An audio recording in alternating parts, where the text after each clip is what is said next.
Čaute ľudia, tu je Metvoro, vítam vás u môjho nového videa, v ktorom vám ukážem, ako získať tento monster skin motorkára, ktorý práve môžete vidieť za mnou, ktorý sa dá získať absolútne jednoducho, absolútne ľahko. Teraz si ukážeme, ako vyzerá aj zozadu, aj spredu.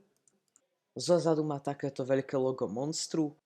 Taktiež aj vpredu má už menšie logo monstru. Okolo toho má fialové čiary, ako keby takú kamufláž. Neviem, pripomína mi to kamufláž Damaskus ešte z Modern Warfare jednotky, pretože má to taký dizajn, ale je to celé fialové. No, vyzerá to ako Damaskus trochu, len je to fialové.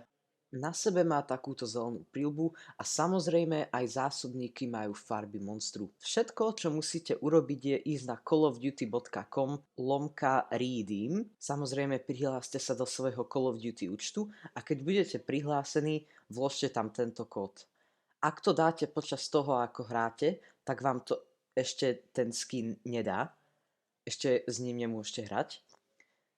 Hrať s ním môžete až potom, ako reštartujete hru. Ak si dávate kód, keď nehráte, tak áno, pri najbližšom zapnutí hry už ten skin budete mať. Ja dúfam, že som vám pomohol získať tento skin a pre viacej videí ako sú tieto, rozhodne daj odber a like.